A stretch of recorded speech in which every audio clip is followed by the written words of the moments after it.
24th, 2026, Board of Education meeting to order at 7:09 p.m. Please stand for the Pledge of Allegiance. Pledge allegiance to the flag of the United States of America, and to the republic which stands one nation under God, indivisible, with liberty and justice for all. Okay. Do we have any acknowledgements? No announcements. Okay. Any additions to the agenda? None. Okay. I will entertain a motion for the approval of the June 10th, 2026 minutes. So moved. Seconded. Any discussion? Second. Sorry. Any discussion? No? And since we have no one online tonight, we can just do an all in favor. Aye. Any, I'm gonna abstain just because I wasn't here, so. okay? One all in favor, one abstention. That passes, Lisa. Okay, public participation. One, two. Okay. So, members of the Tolland Board of Education, welcome members of the public to share their thoughts and ideas at this time. When appropriate to do so, members of the board and the administration may respond to comments during points of information. However, in consideration of those in attendance and in an effort to proceed in a timely manner, follow-up discussion may need to take place outside of the meeting setting. Dr. Willie got the timer?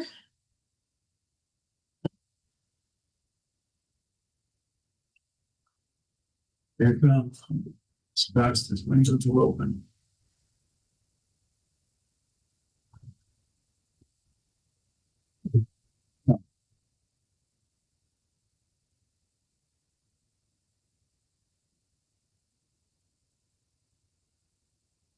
We're gonna go through all this, so we're not gonna have any participation. And now it's. I'm just having a hard time this morning. No, timer is having a hard time. All right, I can do it on my phone if you want. I got you. Okay. All right, would anyone in the room like to speak at this time?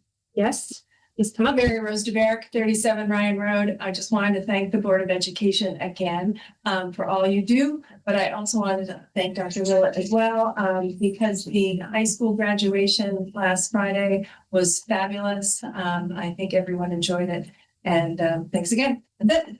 Thank you. Anyone online? Back to the room. Back online. We will close public participation. That brings us to correspondence, Dana. We had one regarding a replacement certificate for promotion.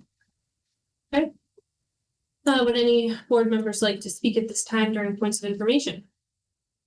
Dana? I was second Mary Rose, when she said, both the graduation and the promotion ceremony were absolutely fantastic. I was mind blown by the speeches. They did phenomenally. And, you know, I mean, from the class president speeches to the valedictorian speeches and the pop of confetti at the end and the big class selfie was great. So phenomenal job by all. The 8th grade promotion ceremony was just as spectacular and wonderful. And I forget the young lady who made the speech. I've met her on several of the rounds, Dr. Willett, and it's going to kill me that I don't remember her name. Tessa Huffman or Mercedes? Mercedes. And oh my goodness, that girl brought the whole room to tears, like just eyes glassy in her teacher, and she spoke from the heart. You forget that she's only 8th grade, or not only 8th grade, just going into 9th grade now, and she's just wise beyond her years. It just made me really proud of our school system and our students and our staff, and just it's great to experience those things. Are the fun things that we get to do. I know I've missed a couple in the years, and I'm just glad I was able to make these two. And there was some special kiddos and young adults that came through and got their diplomas. And even though I'm the crazy mom saying, "Hey, look at me, take a picture," and other kids' mom, you know, not even my kids, it just they all looked at me and turned and smiled, and I got that picture. So I just am really lucky to be a part of the Board of Ed, so I was able to attend such special moments. Thank you. Anybody else? None, okay. That brings us to student representatives reports who are not here this evening. One of our student representatives did a wonderful job in the chorus at the graduation. Camilla. That brings us to committee and liaison reports. So, Jaden, you want to start with policy? You have anything? I had no new updates. Next week we'll meet, and then I think we've got some meeting date changes coming up as well. So I'll update everybody when I know.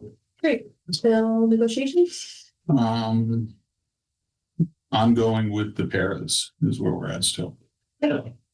FFC? At FFC, unfortunately, I wasn't able to attend last week. So we're gonna, and I do apologize to the team that was able to attend. I got stuck in a situation at work. So we are just combining the agenda with the next meeting's agenda. Okay, sounds good. Joel? We're having our meeting on July 1st. Okay, and then Brian isn't here for communications. Does anybody, if there were, did anybody want to? There was one. Okay. I'm sorry, I should have reminded you earlier. They were your spot. Brian will report at the next meeting. We met It's summer. when I was in line at Burger King for lunch, so I'm sorry. That's okay. No problem, Lloyd. That's what I remember. All right. I think that's everyone. Chairperson's report. I just wanted to also say that the graduations were spectacular. You know, this is my 5th year on the board, but it's my first year as being chair, and what an honor that was. It was a little nerve-wracking at the high school graduation to be the only one standing up there, but it was amazing. And then, you know, seeing myself in the background of all the Facebook videos, you know, getting to be the one that shakes the hands of the graduates. It's just like, I don't know. It's very surreal to me, but I'm very honored and I'm very grateful to get to do it. And as Dana said, it's like, this might be the highlight of being chair, definitely, is getting to celebrate with students, especially, you know, getting to see faces I know. I looked at some of these kids and I remember holding them as babies. So it's just, it's really fantastic. So I'm looking forward to it next year too, where I will know even more children in the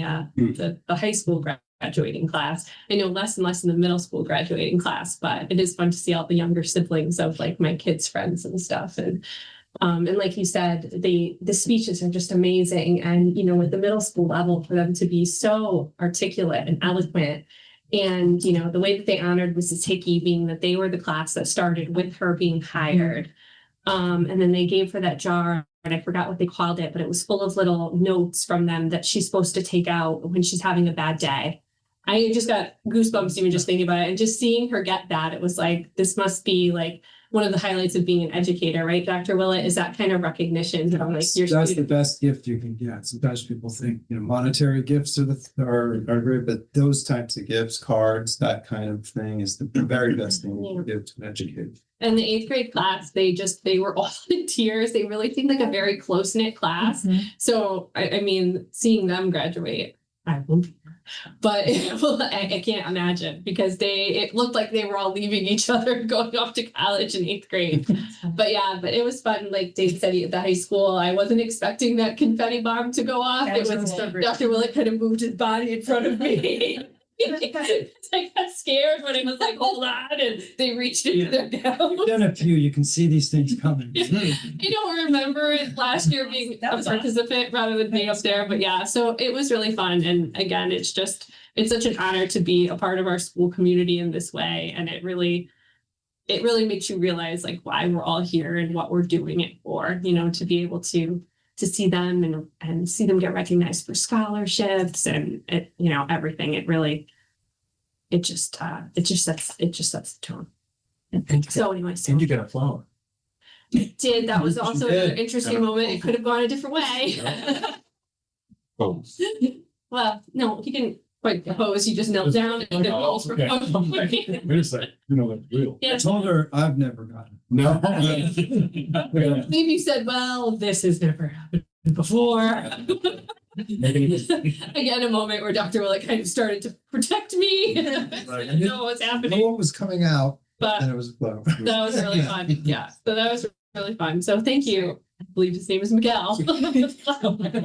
I wasn't gonna mention that. Thanks, Tatum. Sorry. Okay, moving on. Superintendent report, K1, building use study discussion. Okay, so, we've talked about this, in FFC and transferring it up to the board for a conversation.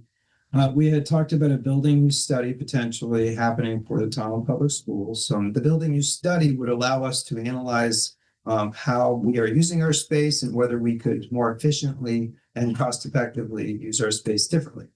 The building use studies have been done in other locations. And the company that does this is through Cooperative Education Services. Because CES is one of the RESCs of the state of Connecticut, and a RESC is a Regional Education Service Center. Their services for school systems.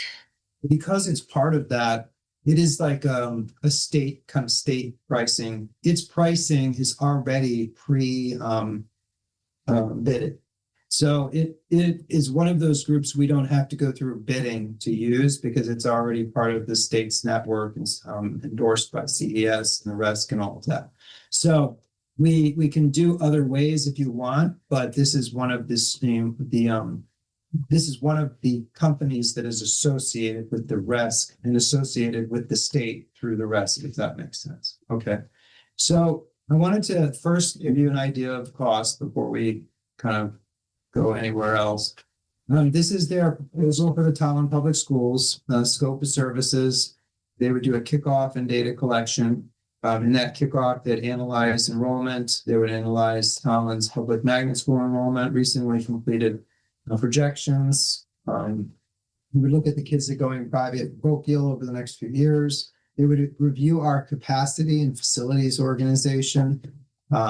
They would look at the room assignments. They would look at egress plans. They would look at any capital investments that have been made. They'll look at any kind of facility condition assessments that have been done. They'll look at the BOE guidelines.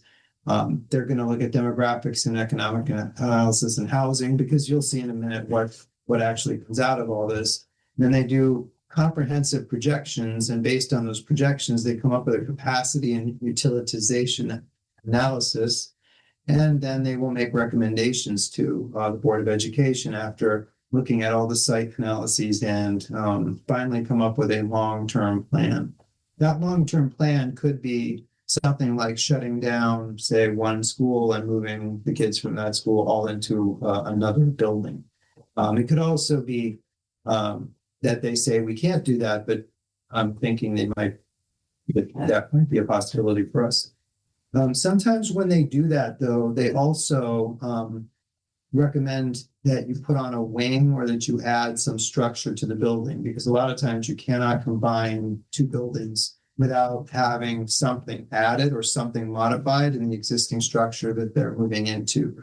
So that may be something that comes from this, but we really wouldn't know what our options are unless they're professionally reviewed. So at the end of the process, they would have a presentation to the Board of Education on their findings. Okay. These documents are available to you. You should be able to see all of them, and they were sent to you earlier so that you would have them if you wanted to look at them during the meeting here too. The invoice, this is $57,000 to do this, but it is comprehensive. It's 28 due upon receipt, 28 due upon completion. So I just wanted to give you a sense of cost. And well, this isn't going to be as helpful, but I'll give you an idea of what these look like. This is the overall price kind of agreement as well. You can have, a look at that. They provided examples. And so there are other studies here if you want to peruse them. But for instance, Newtown, this is an executive summary that they did for Newtown. This is obviously a flyover. They call it the executive summary, and they provide a more detailed report. But this gives you an idea of the kind of things that they look at.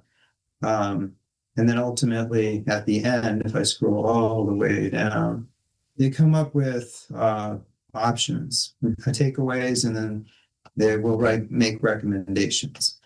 And so if their recommendation, for instance, for us, for something like combine middle school and high school at the high school building, but you have to build a wing for X, Y, and Z reasons, then then we would then have to go to the town and we would have to make that a capital request, or they would have to do a bond and may have to do a referendum to add a wing or something like that. It could be something like a $6 million wing or $3 million wing or some kind of renovation. But you can see how they gave them options. Middle school option 1, renovate existing building. Option 2, build a new 7-8 middle school. MS option 3, build a new 6-8 middle school. They'll provide options for us like this. It is gonna a little bit resemble what I also have up online. I left this here. This is still up on our site, and it's the last time we did this, but it's very outdated. And the enrollment projections at the time were lower than we ended up having. So it's actually not very accurate, but for now.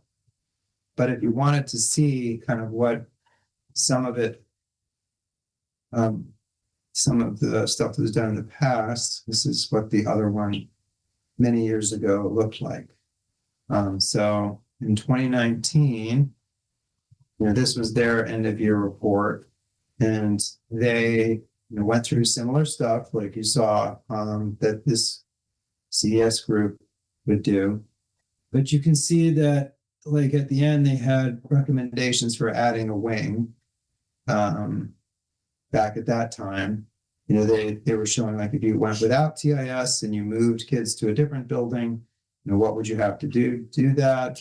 And they would kind of give you a kind of basic cost analysis of what that would look like. Here it was like extend this wing off to the left side of TMS, and if you added classrooms over here, then you could make the change. So the point is, I'm trying to give this very kind of quick overview of what would otherwise be a very large process. I just wanted you to kind of see what they would come up with for you. There's also an example of New Canaan, the work they did for New Canaan. And they're called the MP Planning Group, and they're through CES. But they will give you, and it's easier if you just kind of look at it on your own, because I know this is mind numbing when I scroll like this, but I'm just giving you a kind of flyover of what the general presentation looks like that they give you. And then they might suggest adding a wing and how much it will cost and that type of thing. And then here's the Glastonbury one, when they had them do an analysis of the elementary. But this is just to give you an idea of what that would look like.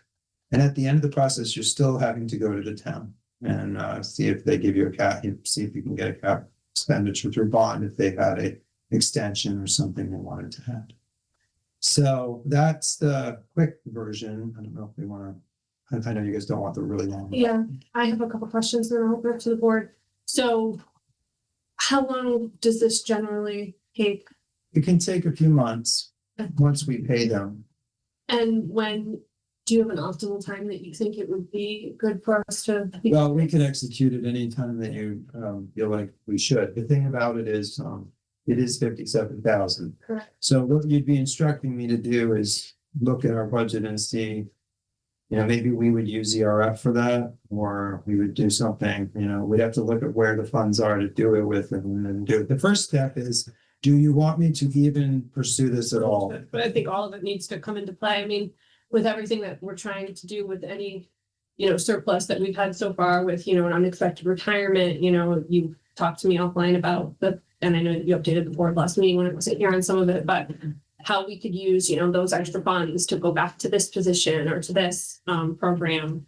And we're really kind of pinching our pennies to compensate for everything we've lost or we could lose. So I'm concerned with that. Also, the fact that we could do this, spend $57,000 and then not action it, or it not get voted, through the town council or through the referendum too, which seems like last time we spent however much money on it and it wasn't actioned. So I have concerns about that. I think that if we decide to go through with this, we should discuss talking to the town council about them helping us fund this. I mean, we did receive an email from the vice chair of the town council asking us to do this. So it seems like it should be something that the town would consider doing jointly with us. they certainly have more surplus funds than we do to maybe tap into. And it is for the good of the entire town of Tolland. It's obviously not necessarily what's good for our students. The other question I had, I think you said that there are, there's options. I know you scrolled through it quickly, and I have looked at the past study. So I would assume like last time too, like it may say, okay, this is your most optimal solution, but it may give other options too. So like, for instance, I'll just take something out of whack. Like they say move Birch Grove into the high school is the number one solution, but we don't want to do that. But if we think that number two, which is, move TIS to the high school is better, there'll be a plan for that kind of thing as well, right? Yeah, they'll at the outset, we're gonna say, we wanna see all your options, plans that we, you feel we could consider. I'll give you what you're kind of looking for. I think we would be saying, reasonably, can we scuttle one school and move kids, into another? Because that would be what would save us facilities, costs, and other things. Yeah, and I think most people assume that will be TIS and steal this building, but in the previous study, that was not. Yeah, it's not TIS actually. It would probably be more, I'm conjecturing, I but understand. I'm pretty sure it would be TMS. Right, It would be that they would build out on the current high school and then they would move kids in from the middle school into the high school. And very generally, like very, very, very generally, there might be something like middle school kids are in one section of the building, high school kids are in another. I suppose roughly by floor or something, but that's why you'd have to put out, there might have to be construction. Yeah. So people might, New Fairfield has this kind of arrangement where there's actually the same site, but the high school building goes pretty much in one direction and the middle school is kind of off to the other, and there's a bridging area. Mhm. So it might be something like that. Yeah. Most likely there would be some capital investment needed. I don't think you'd come out of it without there probably being some capital investment needed. I only brought that up because when I have seen discussions about this, on social media and things like that, that assumption that we would eliminate TIS is usually what people think. And I think that the community might feel differently if they understood that this would likely be an elimination of the middle school, including all the grounds of the middle school that we have. So it's a hard decision. I'm not saying it's something that we shouldn't look at. It's just, it's not an easy decision to take away that kind of area. And also, like you said, and Dana would be a great person to speak on this because we saw it with Birch Grove committee, but people don't understand that there's so many restrictions and whatnot for different age groups. Like the height of the toilets are different. The height of the sinks are different. There has to be an exit doorway in some classrooms of some ages. Certain ages can't be on a second floor. Like there are just so many restrictions that people don't realize. They think that it's just simple, just move kids from one building to the other. It's not. There has to be renovations and there's money that is going to take to do that. Right, and that's one of the reasons why it likely would not be TIS. Right. Because that's still a K, that's an elementary class building for a reason, probably. It used to have middle, but it's more designed for that. Okay, thank you. Dana, you were next with a question. I have more of a conversation with it because we did talk about it in a compressed conversation at FFC. Because I think the big thing that came out of the conversation with FFC is that we really need to, before we can even make a conversation and move this forward, we really need to have a conversation with the town council. Because even though it's Board of Ed and it's Board of Ed buildings, it's still town buildings. And then if there is a building that's eliminated or what have you, now that building now goes to the town. And what's done with that said building? And different situations like that. So before we even embrace a conversation to spend that type of money, my suggestion and the team's suggestion at FFC was to have a meeting with the town council and discuss it, because if it's not something that they want to embrace as a whole, then it's a moot point, right? So that would be step one, everybody thought. If you looked at the study from 2019, that was also pre-COVID. Just trying to think of the timeline when it came to Birch Grove was getting rebuilt post that, right? And they were in the portables and all of that. So that study was used for a guideline for us for our FFC meeting, but it's almost, that also is invalid because there's so much has changed since then.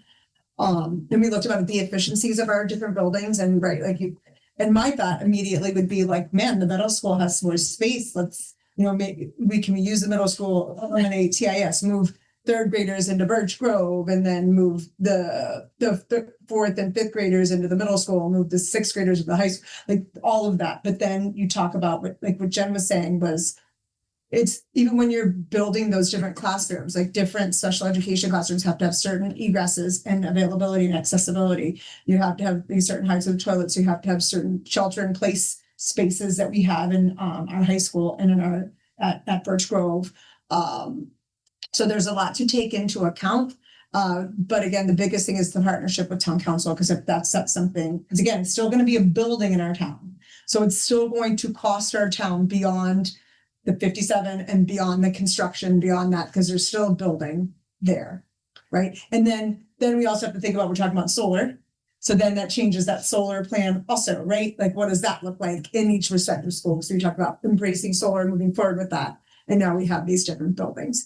So, and as you said, Jen, can we still utilize, if it is the middle school, can we still utilize those grounds for other things such as baseball and soccer and all of that? And we would be losing space, because if we move the middle schoolers to the high school now, can you have middle school sports along with high school sports when they have adjoining seasons?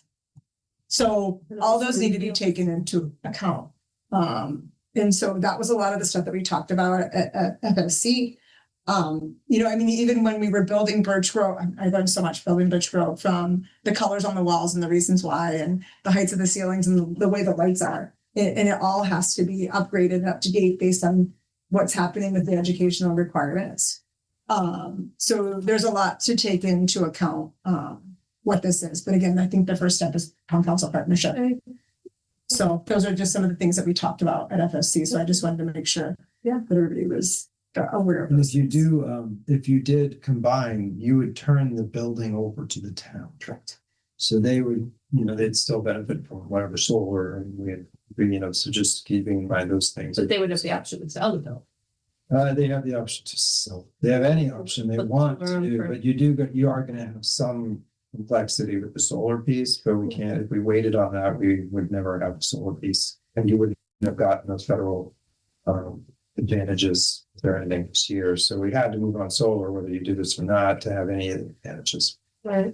That might be disassembled or something, and then you would lose that piece, that building's generation. Having said that, again, it's just sometimes boards think it's worth it to look, and then they give you the report and then make a capital request and just see what kind of appetite the town has for it. Last time we did this, put together, this is ours, not theirs, but put together a basic, and this is very old. So these are no longer 100% relevant or accurate, but it had in 2019, this is the rough cost per building. Can you enlarge that wall? Dr. Walsh, sorry. No problem. Who's handing me our label? But unfortunately, I don't know how much that bigger. Yeah, it says it's going up, but it doesn't. It's funny. So Right, all of them. it doesn't seem to make much sense. It's fine, Dr. Lynn, all of them in the folder, anybody who. But, Between $500,000 and $600,000. That's the, let's see, Good operating costs. roughly, BGP, but this is also the old BGP. Right, So yeah. you're looking at about that's about $500,000. If you consider every single thing, but if you take out some of the other stuff, like we may not lose any staff over that kind of thing. These other costs are sort of paltry. They're about 100,000. So from a point of view of non-personnel, you're about 100,000 savings, personnel goes up from there. But you're not going to be in a place where you'd be reducing like pairs or teachers. You need all the pairs, all the teachers, all of that. That would not be a reduction situation. Okay. Wouldn't sit do that. Yeah, I know there's gonna be some pricing differences, but I gotta believe that the recommendations from 2019 are gonna be similar to the recommendations that we get if we do the study now. I don't know. I don't know, they gave you, I mean, they may come up with as many options. Sure. But their numbers are significantly off. Right, but what I'm getting at is I wonder if maybe even before we talk with town council, before we entertain doing this, do we entertain the discussion of talking about this in comparison to regionalization? And have that discussion of what might be the better option for us here in Tolland. Before we even say, okay, let's say we decide, okay, we don't want to regionalize. Now we can have the discussion. Do we want to spend this money? Do we need to do it with town in conjunction with town council?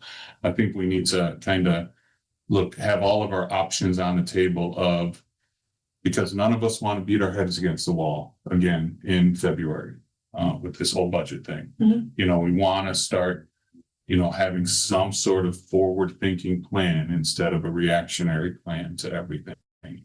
And do we need to start looking at possibility of regionalizing and the possibility of eliminating a building, seeing what one works best for us. I don't disagree and I don't object to having the conversation, but the difference that I see is that when we talk about this building use study and eliminating a building, that's a town to town decision. When we talk about regionalization, we have to see if there's any towns that would even want to regionalize with that. And then we'd also have to discuss what's the busing look like, et cetera, because obviously we have our own busing here in town. Any of us know what any of that looks like? No, but I don't know how the process is of reaching out to Right. other towns to ask if they want to regionalize. I don't know either. That's what I think it's worth that discussion. But you have to find a partner. Right. You have to find someone So that how do you find? wants to be married to you. Looking. I mean, Like a hinge or to. Yeah, I know. there's Like- nobody doesn't really. Swipe left, So you swipe look right. for towns that are in a place where, like the ones that we tried to do it with before, and usually it's a smaller town that doesn't want to have a high school. And they then would agree to send their children here and at a cost. And that was very close to what we almost achieved before, but we lost out to another district for that, another school. So we could continue to pursue that, but as an aside, we can pursue that whether you keep all the buildings open or not. Because we have capacity in the buildings to do such a thing with most other schools, so we could do that with or without a building. I mean, it's a lot harder if once we've combined them, if we're talking 30 kids, we can do that. Obviously, but if we're talking 3,000 kids, we can't, or, if you combine a building, there's fewer kids you can take in for tuition.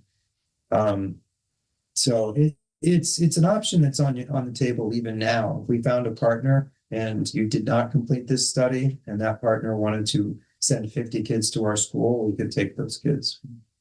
Yeah, so it's not something that is hanging on this decision, but it is something you can consider anytime in the future if you wanted to. And it's more like a tuitioning in, that's kind of how it works. Okay. Oh, I'm sorry. Well, yeah, I just had a follow-up question to that. So when you're talking about regionalization, you see, at least my impression of what you were just saying was you were looking at specific towns. What if, just throwing a name out there, a district like Stafford wanted to say, let's combine with Tolland? That's a whole district, not just a small town of 50 kids. Is something like that, or Bolton or Coventry, something, is something like that even realistic? Where we would essentially need for. Nothing's impossible, but it's more probable that you'd find a small town like a Columbia or something that did not want a high school, that would want to send their kids to another place. It's more probable on that type of scenario. Only because I think some people in Stafford might want that, but not all, and they have to have their own voting, and it would have to mean everybody agreed. Mhm. I think there is some perception that someday in Connecticut, the government will reorganize the school. Yeah. And combine like Vernon, Ellington. I mean, I'm just speculating Yeah. completely. But they may get to the point where they don't feel they can create a balanced system, a more equitably balanced system the way it's set up, because they were in violation of Shep versus O'Neill. So I don't know, a decade from now or whatever, their compliance might be redistricting all the school systems in the entire state. that would require a lot of politicians and a lot of people agreeing that this is the right thing to do. And then you might have something like, Vernon, Tolland and whatever, but that's quite a ways off, although it may be part of the future. I think the more probable thing for Tolland would be if one of these other smaller places wanted to send kids somewhere else. And then we would welcome them here, take tuition and make them part of our school system. Then you would be kind of quasi-regional because Tolland would be taking, Columbia kids and, I don't know, I just throw out any of the names that I'm just gonna throw out names that probably would never be, but Andover or Columbia, these smaller towns that really wouldn't, Ashford. But Ashford's probably EO, but a place like that. And it would have to be within a distance that was reasonable for you, for them and for you. And we got very close. I mean, I was talking with the superintendent, we had a pretty good thing going. They came and then parents and kids visited our school. We gave them a tour. What year was this? It was 2-3 years ago. We were very, very First year. there was we were one of 3 or 4 schools they were looking at. I think we were their second choice, but EO was their first and the kids went to EO. And they went to EO because it's already regional. And they didn't want their kids, I mean, this is generalizing, but generally they didn't want their kids to be those kids. Because in EO, you already have Wellington and Ashford. There isn't those kids per se, because a lot of the kids are coming from different places. Right. So I think that's one of the reasons that didn't work out for us at that point. But had it, that would have been a major benefit to them and to us. And so keeping our eyes open for those kinds of things is something I'm going to constantly be doing. Another option is if you did scuttle a building, you could, instead of giving it back to the town, we could try to open a magnet here. So as long as we could go cost neutral, we could try to open a specialized school, special education school, magnet or charter here. And if we ran that school and got funds from the state to run it, you might be at you might go cost negative. So you wouldn't be losing 500,000 because you'd be pulling it to offset the cost of running the school, in which case it would be almost like you offloaded. You get the benefit of of the money that's coming in from the magnet or charter or structure. So you can that's another option. We would have to put a lot of energy into that. We have to get a staff man. You want to take a minute? Okay. Sure. We would have to obviously have staff and staff it, and then we would be looking to be cost neutral. But that would be a way of doing almost similar thing, but you're now running a magnet charter or special school. So that's an option. You call it an academy or something. It would be Tolland's Academy, and you take some of your own kids, but you may take them all over the place. So there's a lot of options. It's just that it requires some chance. You have to take some risks. And the other piece about it that's a little bit complicated is, there's obviously a period of transition if you're going to do something like that. Everybody has to be on the same page. If you make a capital investment of $6 million, it's going to take you 12 years to recover it. Right. So then you would be, free of that. To the next question. Yeah, sorry, there's just a lot being. Mackenzie, go ahead. You're not gonna like mine, but Oh, should I? So open up another cult universe. I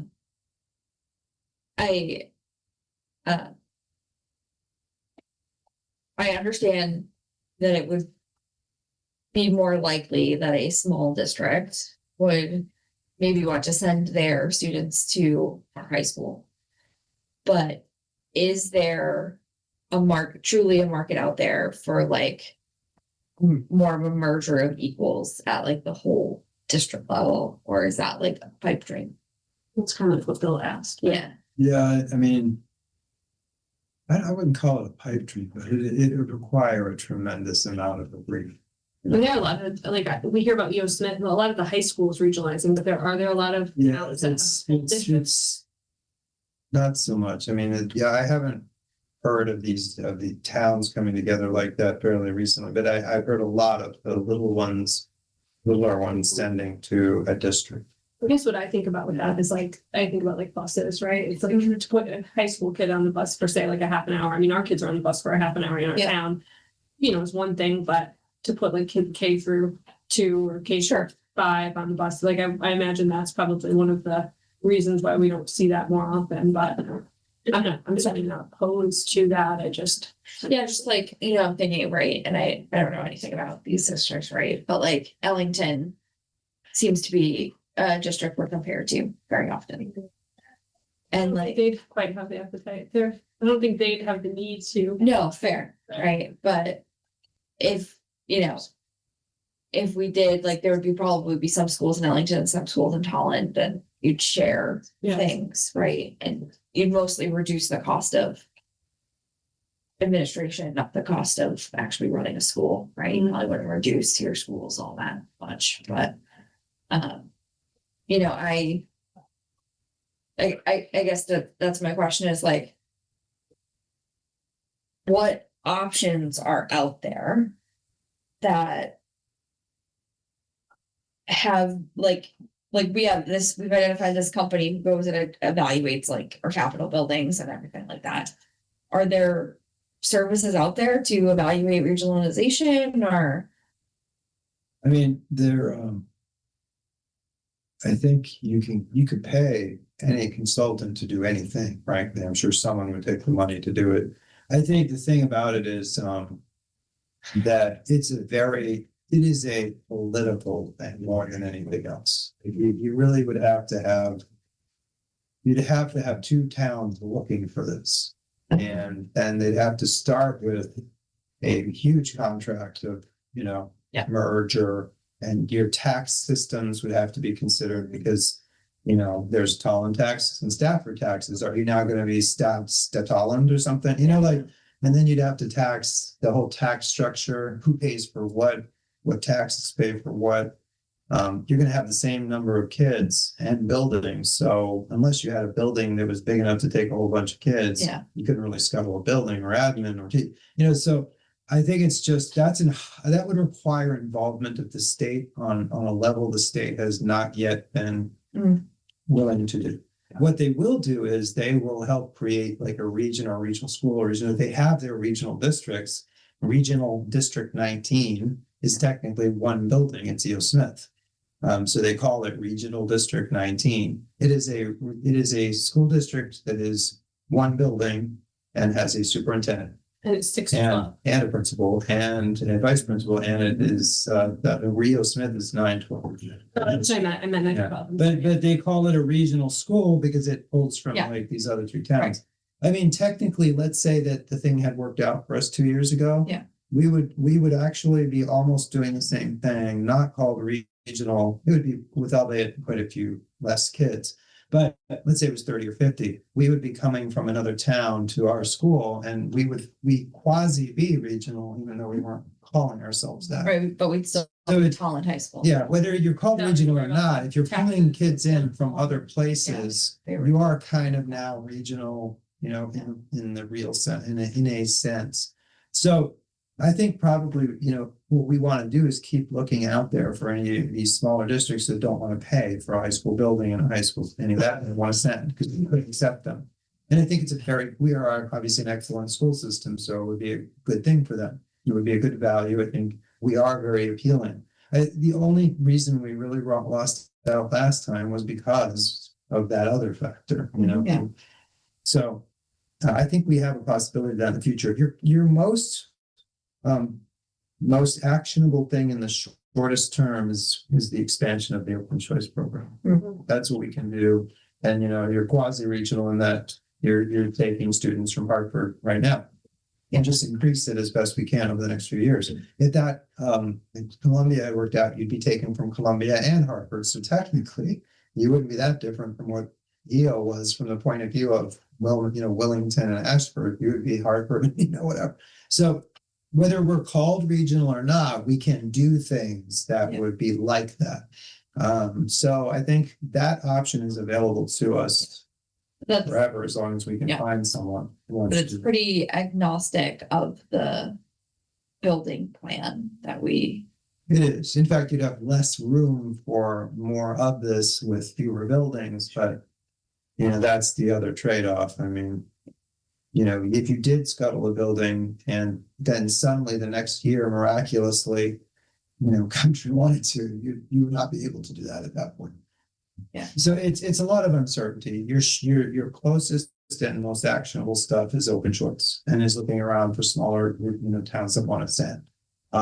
If you did shut down a building or move kids out of a building, you could use that building for a magnet charter or something else. Those are things that are short term, not short term, but are actually within the reach and scope of, you know, fairly reasonable amount of time. But regionalizing with another town is so complex. I think it requires state involvement at a high level. That's all for me, so, yeah. Joel? You answered like 10 of my questions already, so I just have one. So if we did combine the TMS with the high school, are we less marketable for other schools for trying to come here now that we've combined schools? Like, I don't want to send my kids there because, you know. I mean, maybe you'd have less room, but I mean, I think the school system is still a high quality school system, so it would still be appealing. It's just you might not have enough room, you know, as much room. If we did combine them, that building would be closer to at capacity. You'd be saving the amount of the facility for the year and all that. You would not be saving, you know, anything personnel wise from the point of view of teachers or parents, and that's not what you want to do per se, right? But you would be at capacity at that point or getting close to that point. So you would not be able to take a lot of people in. You could take a handful here and there, maybe a dozen, 2 dozen, but you're not taking hundreds. And what I think about, like, what Joel's question is, I think about a lot of times students want to go to different high schools for sports, you know? And now I know that, you know, when there's rain, when there's snow, and they're all competing to try to get indoor practice space with just the teams that we have at the high school, it's an issue. You know, there's only so many baseball fields and football fields, et cetera. You know, and the JV teams are using cross farms and whatnot. So I look at that as like, if I'm someone who's looking for my child to, you know, be heavily involved in sports, and maybe that's what they're trying to go to college, I would want them at a school that had tons of availability for that. Not, oh, sorry, you're not having practice this week because we had to have the middle school kids use the gym, et cetera, et cetera. And I will say, I've been in a situation like that where I was principal at one point of a building that had to run 2 different schedules because we had to have more than 1,000 some kids in that one building. And that is not pretty. It's not a pretty thing. You know, people don't generally like it. Staff or parents or whatever, they don't love that. You know, so, and I will throw this out there, your buildings are not so sparsely, you know, like this is not a no-brainer that you would do this, because your buildings still have, you know, 500-600 kids in every one of them. It's not like it's an easy combine, and you have quite a few kids. So some of these districts that have done some of this are down in the 260 to, you know, zone, and they're getting smaller and smaller. They would scuttle it because their buildings, you know, that's a much smaller number, and that's easier to do. So that you're not in a place where this is an absolute no-brainer that you should scuttle a building. You know, there is some real possibility for the future of kids coming here, because I think other districts more and more are going to be looking for options, especially the small ones. And you are very appealing. So I think that could come back on the radar again. It's just all of these things are always, who knows? We just don't know. We don't know when. You know, that one a few years ago just came up. That superintendent and I were talking, and, you know, looked like it was going to be a possibility. They knew that I was looking for that, and I knew what their situation was, and it was a great match. And it was actually a vicarious conversation. And then we got as far as being part of that group and almost got it. And that'll happen again probably, but we don't know when. So, yeah, I mean, I think one of my big concerns, if you go zoom back up to the 20,000 foot view, there's this narrative out there, you know, people are interested in this to save money, right? And the plain fact of the matter is, everyone has this narrative that, oh, we can combine, make it more efficient, yada, yada, yada. And the reality is, the way it plays out is we spend $60,000 to go get a bunch of information and find out that we're gonna have a $5 to $10 million capital expense to do something that isn't gonna pay off. In terms of, it's gonna cost more money and add a significant capital expense, and people go, oh my goodness, we're still not making money. So frankly, I think having learned, the more we talked about the things you have to do to make that kind of combination work, the less interested I get in that. And I think more about open choice. And the other thing we haven't really talked about, when you and I talked, it was clear that prior thing, like you just said, was sort of an ad hoc happenstance thing we found out about, right? It was you guys talking and right. And we can say we're looking for an opportunity, but dovetailing with what you said, I'm not sure that we've made a real concerted effort, right? In the sense that if somebody in our, I hate to say, give somebody an unfunded mandate, but somebody in our system, or if we did have to hire a consultant, if spending 10 grand on someone who's going to go look at all the systems, all the schools, lay things out, look for where there might be better opportunities, go hunt those people out and say, hey, have you considered this? Might you be interested in this? Like an active search for possibilities, as opposed to seeing if something stumbles across the door, right? Frankly, maybe that would be a better investment of some consultant money. Well, you only trying to find the right analogy for this, but everyone around you is married right now. And what you got to do is say, hey, you happy? Because that kind of in that kind of space. And you can only go after the ones that are small enough to want that. Right. But that's definitely a certain group. And we do talk. The reason that came on the radar is because, I'm always looking at the small ones. And it wasn't completely vicarious, Okay.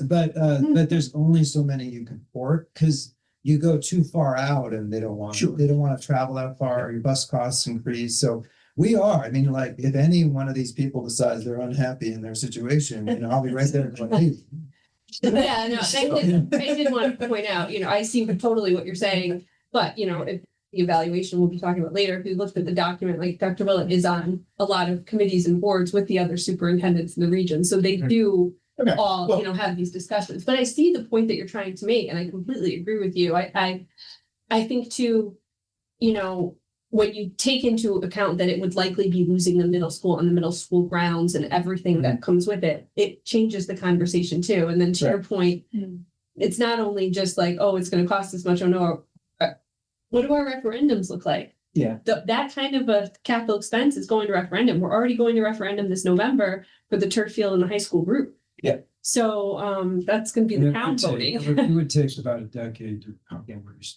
Yeah. So one thing just to clarify, and maybe I wasn't making a fair assumption, right? My assumption is that there's a difference between sort of doing a passive, what you happen to hear about in your working groups or whatever, versus a real active search.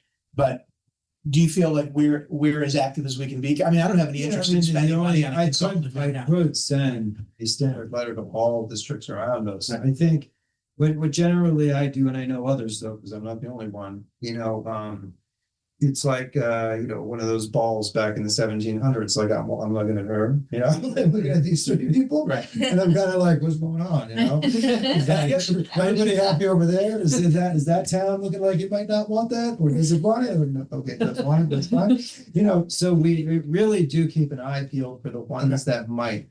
But like an example, like a Wellington, they are so close. I drive by every day. My daughter now that they have car problems, I'm taking her to Yukon back. I pass right through that building, the building they have right there, and I'm always looking at it like that. So, but that's E.O. Smith, and so nobody's leaving E.O. Smith right now. You know what I mean? Right. So that's the thing, is within these directions, there's Hampton, there's a few others. Eyes are peeled, but the farther out you go, the logistics become harder and harder. So I am going to constantly be looking. Between that and open choice, I see opportunities to actually save money, versus spend a bunch of money to find out that it's something else the town doesn't want to do because it's gonna cost a ton more money. Open choice would be your waste. All right, just Dana had her hand in Mackenzie again, just checking in with Jaden and Elaine before I take a second round. Okay, you talk me first.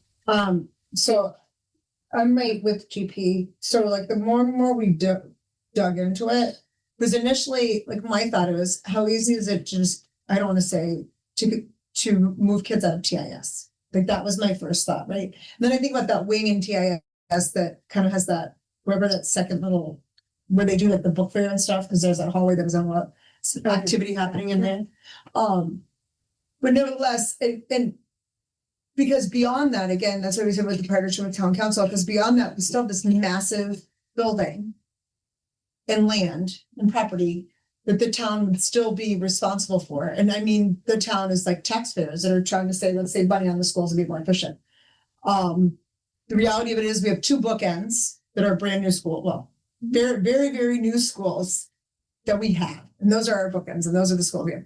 And so, and my thought is if TIS was the one that was consolidated, that can easily move into a Parker Place type situation and added in that way, added a larger rec center, or go right into our town buildings, right? That's easy just for the town to repurpose that building. But again, we talk about saving money. What do we do? I mean, there's a lot of the big, not filled buildings within our town already. So, I think it's important that we ask the questions. I think it's important that we look at the study from 2019, albeit the results are going to be different, but it's still going to give us, our town council, and our town taxpayers, which includes all of us as well, an idea that, yeah, we've been down this road. It's probably not going to be as cost saving as everybody thinks it is, right? And again, when we were building Birch Grove and we were talking about that, I said, why don't we get rid of the superintendent's, the Board of Education office, right? And build them into Birch Grove. But that was presented and this cost savings didn't equate. Because then now it's just a building there, you know what I mean? So it didn't make sense. And when you start to peel it back, I just think it's important for the folks that have written in, the folks that have inquired, and the folks that have brought it to the table, including ourselves, that it's important to know that this has been researched, this has been discussed in full. We are thinking of alternate solutions, because regionalization, you're right, Bill, it's right there, right? So, and what does that look like? We even talked about expanding our open choice now for a couple of years. That is, again, I don't think we should close the door on a conversation with our town council partners, but I don't want to speak for anybody else, but I feel like I know where this is kind of going, right? So it's tough because and again, I don't want fifth and sixth graders.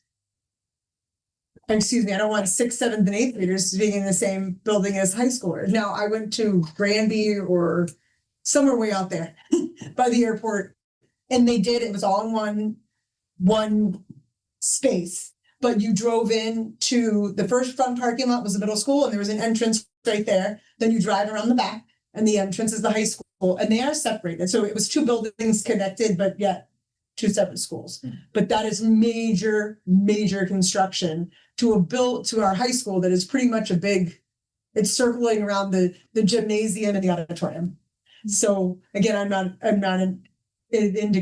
the contractor and what have you, but I'm just, again, thinking out loud. It's a 2-story versus that building was a long spread out building, sprawling building, I should say. But just the more and more you look at the study, and do we have that study placed online so people could look at that? Right? Yeah. For not just us, but for anybody, or is that, okay. So That's maybe we not make the- sure that so people can take a peek at it, because the reality is we have looked at this. Yeah. Anytime somebody writes it. What happened last time, Yeah, is we yeah. looked at it and then everybody, oh, Right. that's what it's gonna cost, and then it just went. But I'm glad we looked at it, because like we have to ask the questions and we have to be told yes or no. We have to be able to make that educated decision once, right? So. Mackenzie? Would preschool be a revenue stream that we could write up? Yeah, I mean, we already kind of do.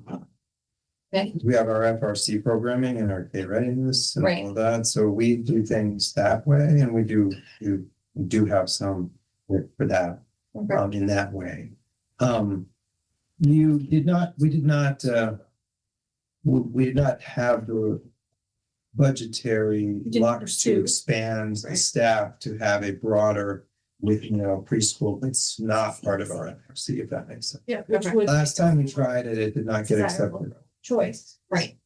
But when we looked at it, it was before you were on the board, when we looked to adding the. Yeah, I've been on those meetings. Yeah, Yeah. so that was the issue, the staff there. Right, and I think that makes sense, right, and I understand the position we're in from a budget standpoint, but if we really want to make our school system desirable for open choice and even, other expansion of the preschool program, I would just put it to the board for some consideration. That would help. It would be great if the people who want us to find ways to bring in more money helped us fund the programs and services that would allow us to do things that would bring in more money. Yes. Yeah, Yes. no, an expanded pre-K program for all Tolland residents, that they get as part of the taxpayer funds as a public school. Yeah. That would bring in a lot more open choice options, and it would probably go cost negative after a while because of that, because you get more open choice people. Yeah. And it would be an opportunity for families to have a earlier start in public education for their kids.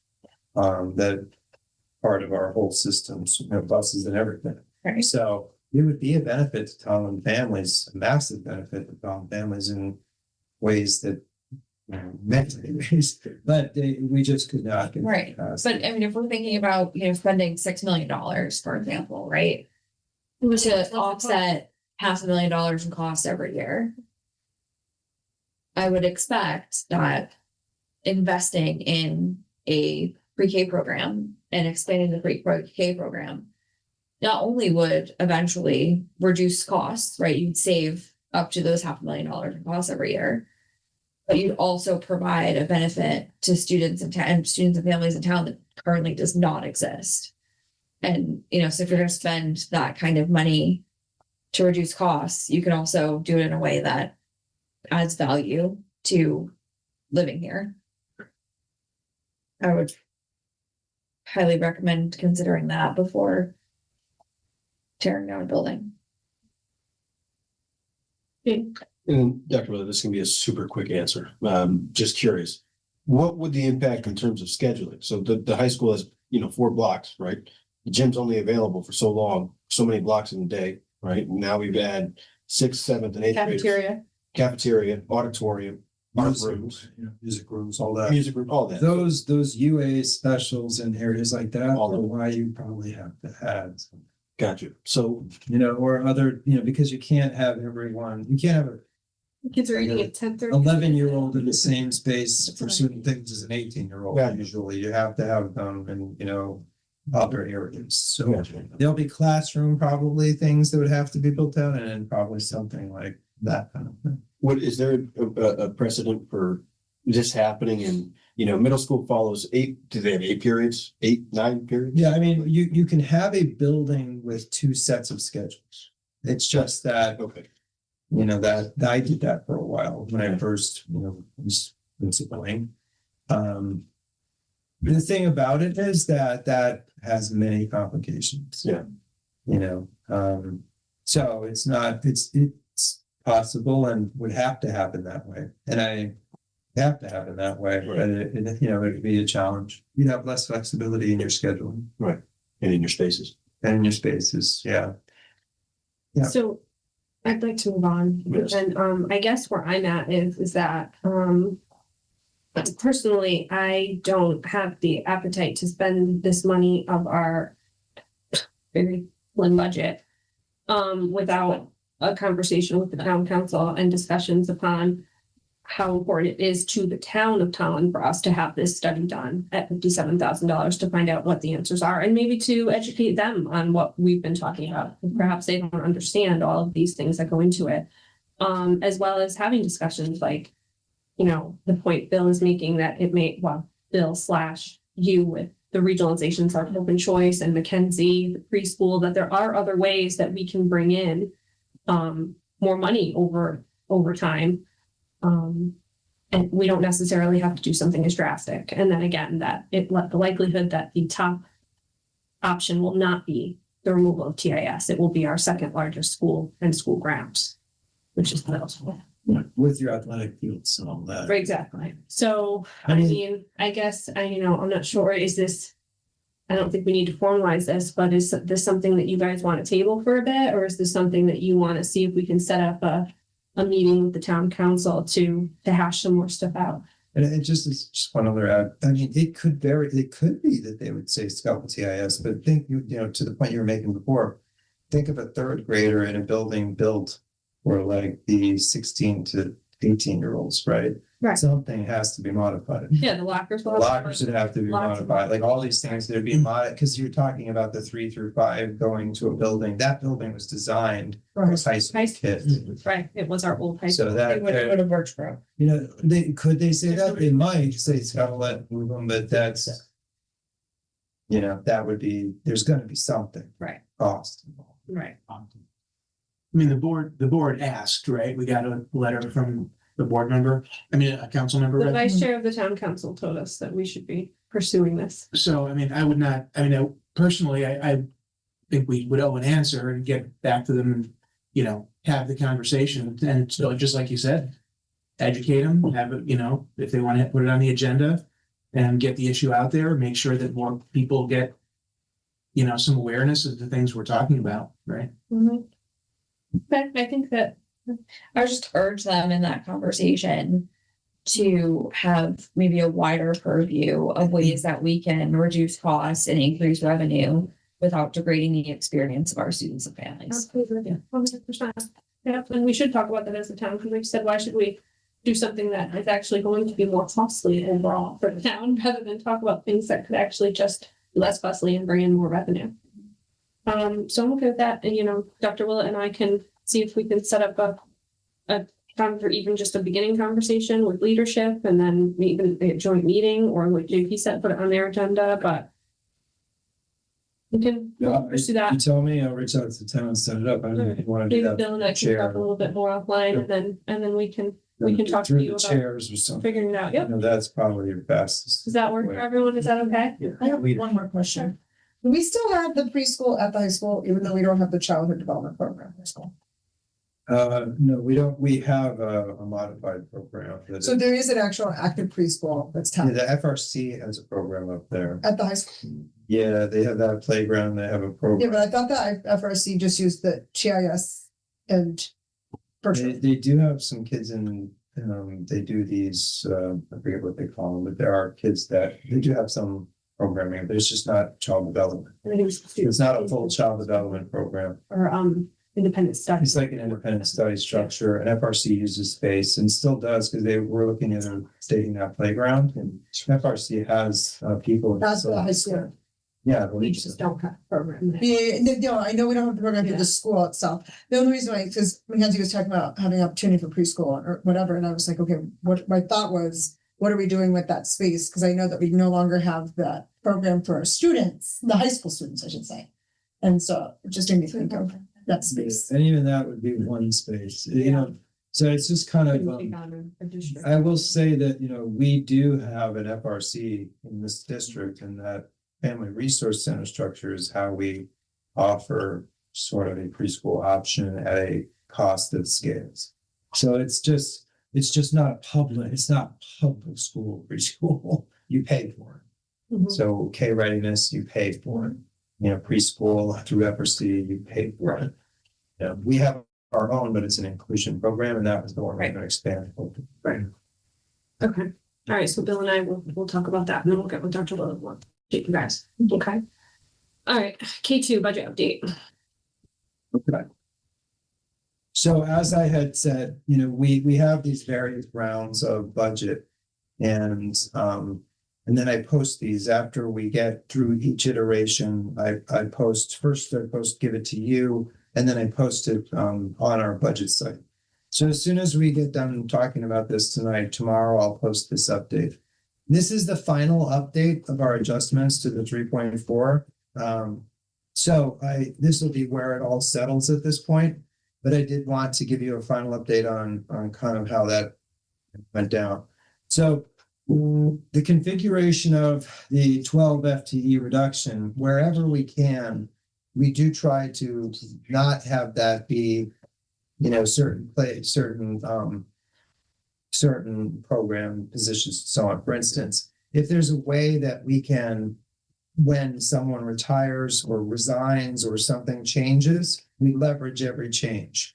So if, that does happen, I will then shift things up again accordingly. So that did happen again in the last, week or two. This will be the last shift of that. We had resignations that then opened up, for instance, a lead position that we would not now fill, and instead we put that person back in, kindergarten. Because our K numbers now are up almost at 20, and you can't have them bigger than 20. So we had to do something anyway, which would have pushed the other grades up into the 24, 5, 6 zone. So we didn't do that. So with that resignation, we're able to shift and put the K one back. And so there's that happening.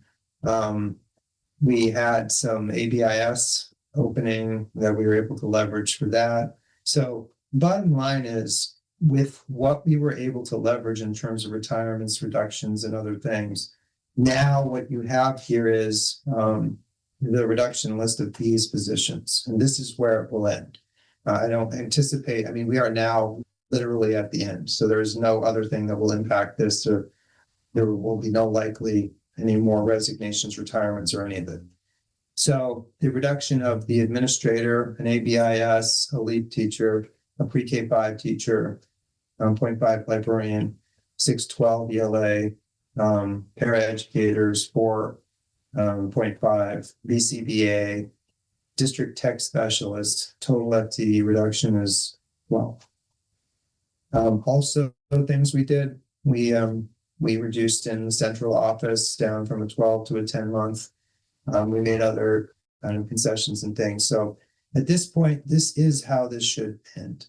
One other thing that happened, I had a recent communication with the Administrative Society, which is the administrators union. The building principals are taking on the responsibility of LEAP in their buildings. So I'm moving that position back over to Birch Grove to allow for an assistant principal at Birch Grove, because the administrators in each building are now taking on the role of LEAP management. So that means we would not have a hole at Birch Grove at this point. And that was something that had not evolved until this moment in time. In fact, just a little bit before this meeting.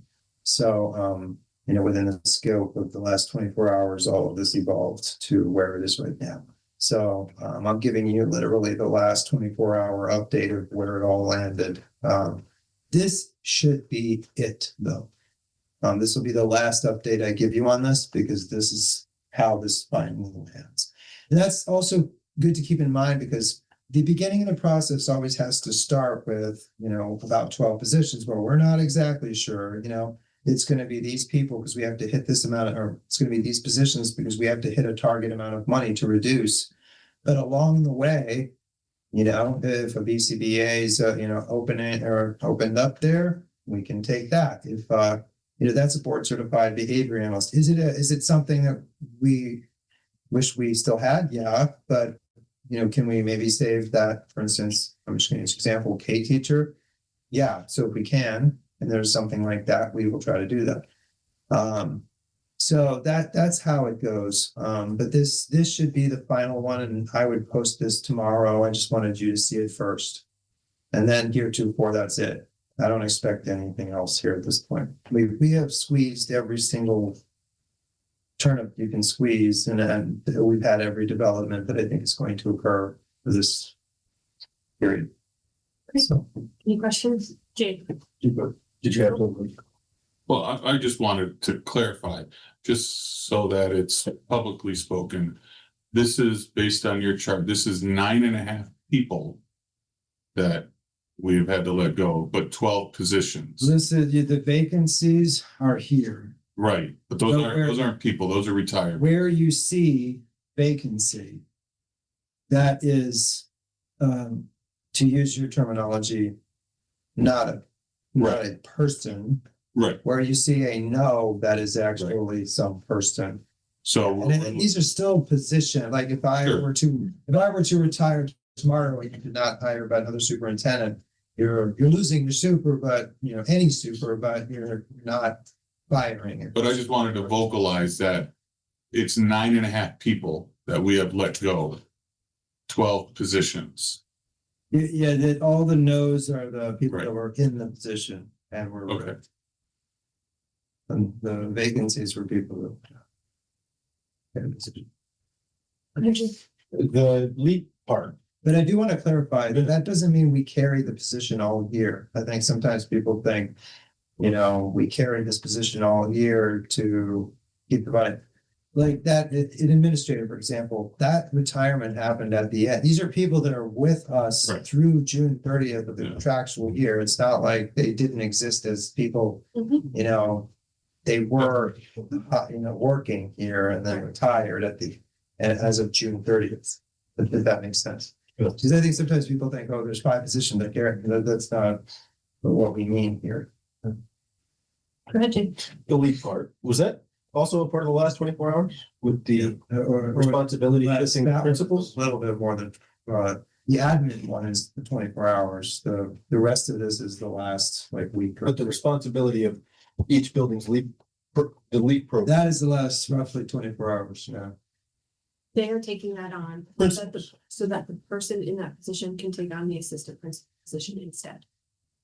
The principals agreed to take on. That's the shift is that principals become primarily, it goes back to a They're model. going that to we add had to their years ago. responsibility to take on that program in each of their. Is that not, in order for us to have an assistant principal at the elementary school. whoa, So Yeah. tasks, that's part of what their group also knows and is. So that's something they had to So- agree to, or there are some things that Dr. Willett can just enact. This is something that. So in this particular case, what you are getting is if you thought about, the AP job, Scuglietta. Yep. Looking at it, right now, what you're gaining at Birch Grove is massive. Because otherwise there would be this big hole. And their hole was going to happen somewhere because you reduced an administrator. So where that hole was going to land was, the ball was bouncing about where that was going to go ultimately. And where it fell was here. But the conditions and, as like these other things, this evolves till the end, and we're making operational changes towards, the end based on what changes along the way. Yeah. And so, for instance, when that lead position opened, I didn't say, yeah, we're just going to hire another. I said, great, okay, we can go back to pay here and pull that back. When when it changes over with ABIS and we can pick up some money in another place because of a resignation or retirement that happened afterwards, or a differential, say, higher span lower than what we had. Yeah. Now I don't have to eliminate the interventionist. Sure. And that then we still have reading support at the middle school, for instance. So, you make the changes based on the operational information you have at that moment in time. Yeah. The 12-month secretary, Taylor Strasser, went to a job in Vernon, right? And that's great. Congratulations to her. Now, instead of having a 12-month in that position, we'll have a 10-month, pick up some money there. So, and what we do is and I didn't know that, right? Mhm. Miss Strasser resigned in the last, this happened in the last 2 weeks. Yeah. So if I rehire at a 10-month rather than a 12-month, does it require more of us to pick up more work, especially in the summer and all that? Yeah. But does it, in some ways, right? Or we all have to do certain things. But does it mean now we don't have to reduce, certain, positions or people? Yeah. And that's what you want. You don't want to lose your interventionist. You don't want to lose your K teacher if you can avoid it. You don't want to lose, and that's what we're trying to do here. Yeah. Does the FTE stay about the same? Yep. You notice that stays about the same, but we keep trying to find ways, all the way. Now, when I say all the way, it is at the end. There's nothing else here that will happen. I'm giving you the last report, and most of the time, the last report on this will be around the end of June. I understand 2 things. One, this is what I mean when I say I'm not necessarily looking to pick up a $60,000 bill right now for something that's an if. Because every time this happens, there is a phone call that I received from Dr. Willett that explains this, that, hey, I can now take a certain portion of this because this person made more than the person I can bring in and I can do this. Is this, so these are things that are happening, like he says, Taylor's resignation was only a few weeks ago. And then secondly, this is what we request Dr. Willett to do. We request him to do everything possible up until the last minute possible to keep every position that we can for our students. So he's doing exactly what we've asked him to do. We are still making the reductions. He's just juggling things around to be able to make sure that our students have what they need wherever they can. And you want me to do that. Yes. Yeah. So We that's kind of what- required you to do so. I But just, that's how it kind of falls, we have to make the operational decisions as the information is available. But I will say, this is it. I don't see anything else changing from this point on. This is the last publication post I will make to budget thing for this year. it is, and I appreciate, that sounds like a lot of change in the last 3 weeks since referendum or whatever. So however many weeks it's been. And I don't know any other superintendent that could pull off some of the solution finding that you seem to find. At the same time, wow, we are now asking our principals to add more to their plate. We're asking the superintendent over summer to add more to his plate. This is starting to, it's not starting, this is year 5, okay? This town is lost in its direction in supporting public education.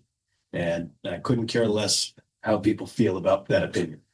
It is mind-blowing that over 3 weeks, you've done all this work and now you've got more work to go look forward to after we sweep this, we sweep this under the rug, we get past this, and now we go on to something else, the next week or the week after.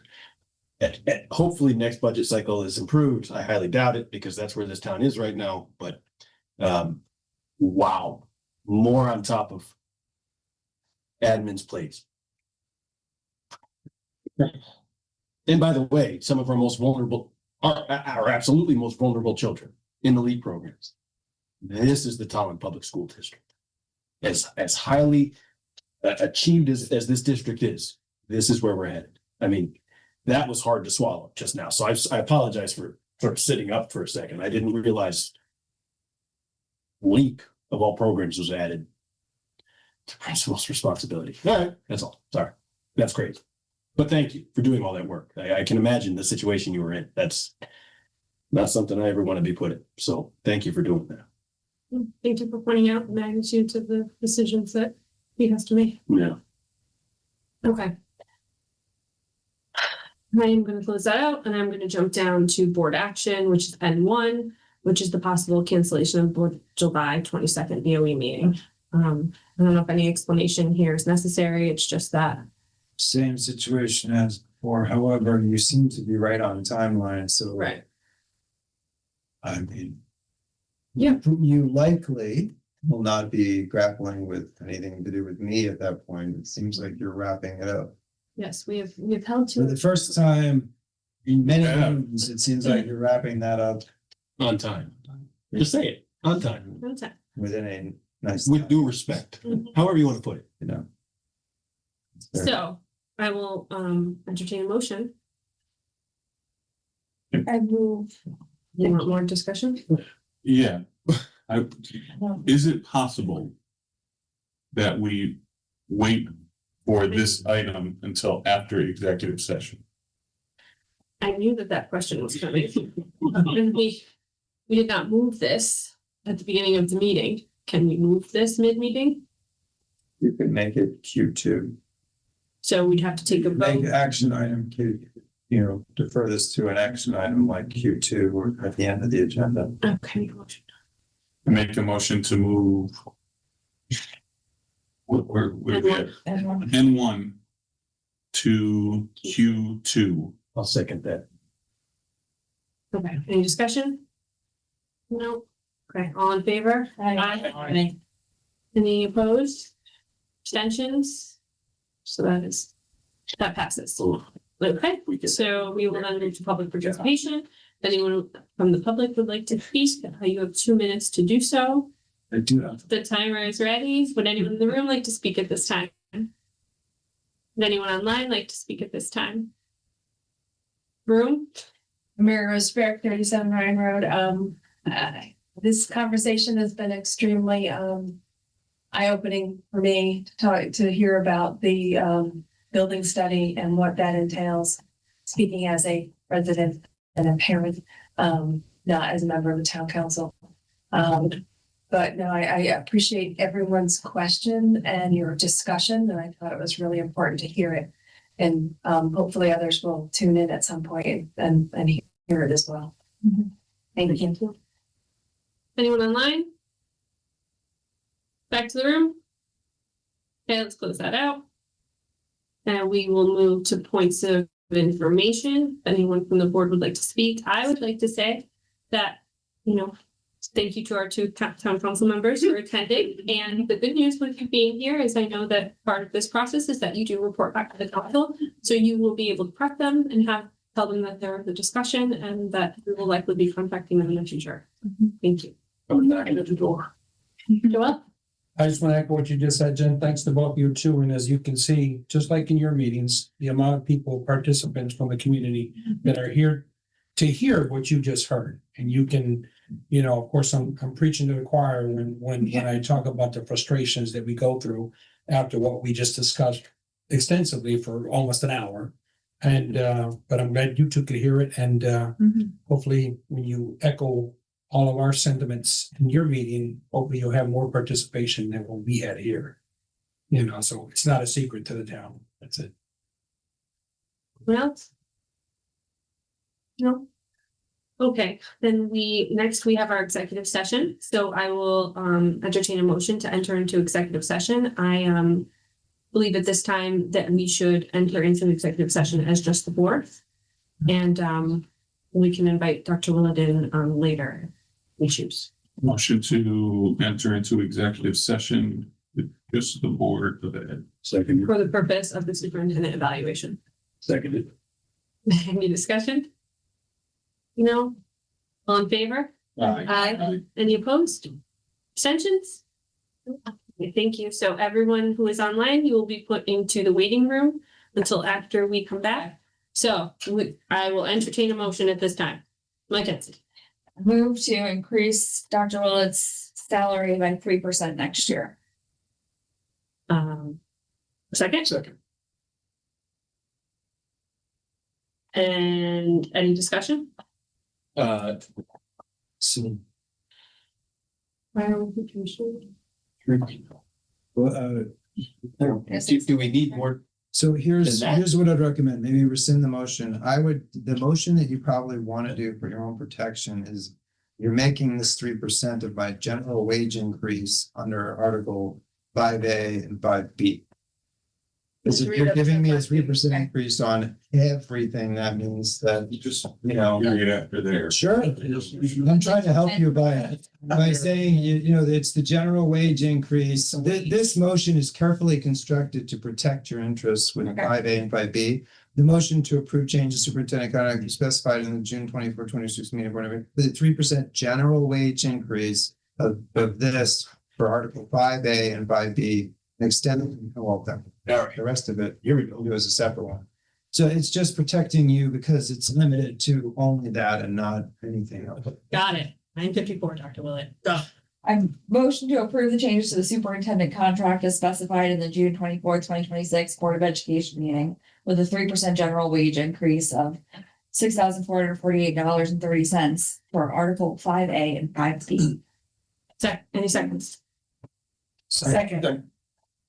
Uh, I was gonna let you jump in. I'm making no other changes. Yeah, that's fine. I have a question for discussion. Just for the record. Okay. Any discussion? Dana? Are we going to be voting again on the evergreen clause? Yeah, afterwards. That's all I just wanted on record. Yeah. You have to vote on both. That's just wanted on record. Any other discussion at this time? No. Oh, James? Yeah, real quick, I'm gonna support the split vote simply for the fact that everybody gets to express their own philosophical different beliefs and whatnot. So otherwise, I would have absolutely fully supported putting these two clauses together. Just like we've done it all 4 years, this year 5, all 4 years I've been on this board, because I believe in the superintendent. We're going above and beyond every year. So I just wanted to clarify that, make sure that goes on record. Anything else? No? Okay, I'm gonna roll call this one. Okay. Jaden, Aye. Mackenzie. Aye. Bill, Happily, aye. Dana. Aye. JP. Aye. Elaine. Aye. Joelle. Aye. And I am an aye. So that passes unanimously. Okay, Who made that motion? Second. Mackenzie made the motion, JP seconded the motion. Okay, so I will accept another motion. Motion to extend the contractual agreement between the Board of Education and Superintendent Walter Willett for a year, making the contract duration 3 years from July 1. Is that 2026 through, is there? a June specific 30th, date? Nope, 2029. July 30th, 2029, updating section 3. Terms of agreement in the superintendent's contract, please, Yeah, that's contract accordingly and with no other modifications or changes. Jeez. Second. It's like an obstacle course. Okay, Mackenzie seconded. Any discussion? Yeah, I would just like to say that my vote is not reflective of how I feel of Dr. Willett, but just reflective of my personal philosophical viewpoints of contracts. Thank you. Any other discussion? Okay, none. Jaden. Aye. Mackenzie. Aye. Bill. Nay. Dana. Aye. JP. Aye. Elaine. Aye. Joelle. Aye. And I'm an aye as well. That passes. Okay, I will. And now we go on to board action Q2. Which is the cancellation of the July 22nd meeting. I would like to modify that if possible to the cancellation of the July 8th and July 22nd meeting. If anyone would like to make that motion, I can't modify. I would like to suggest a modification. So if anyone would like to make that motion or any other motion. I'd like to make a motion to cancel the July 8th and July 22nd meeting. Second. Not all at once. Discussion? Any discussion? Yes. Okay, Do we need to consider our superintendent goals? Because he's been working under these since the last board. And is that something that we should look at doing in July, or look at starting the process in July with some sort of Google worksheet from Dr. Willett with his proposed goals to us that he comes up with? yeah, I was going to suggest that if, I didn't know what the timeline was for the superintendent goals, but I was going to suggest if we should get started, perhaps what we could do in July would be you send out a Google form with your possible, suggested goals, and also leave room for us to contribute possibilities as well. Sure. And then secondly, once you get those back, you could send out and could rank them. This way, when we do go into our first discussion, we already have a framework in place. Yeah, I usually will umbrella them under your board goals. Yep. So we should do that in July. I mean, I can do that and post it on the dashboard. Yep. You can do Yes. that part. And then Bill and I will harass you all to. And then in our By first date. Board of Ed planning for August, the first August meeting, we can have it on there and I can tell you the results. So. Perfect. That would be perfect. That would give us a great head start. Good. Okay. All right. So we made the motion. That was discussion. Anybody else? Motion to, No, it's a discussion on the motion to cancel the meeting. it's 10 o'clock. So we Okay. have to do something. Vote now. We gotta- All right. Vote. We can't extend past 10. Okay. So Aye. Aye. Aye. Aye. I'm an aye. So we've canceled those meetings. Adjourn. Okay. Any discussion? All in favor? Aye. Okay. We're getting too comfortable with motion.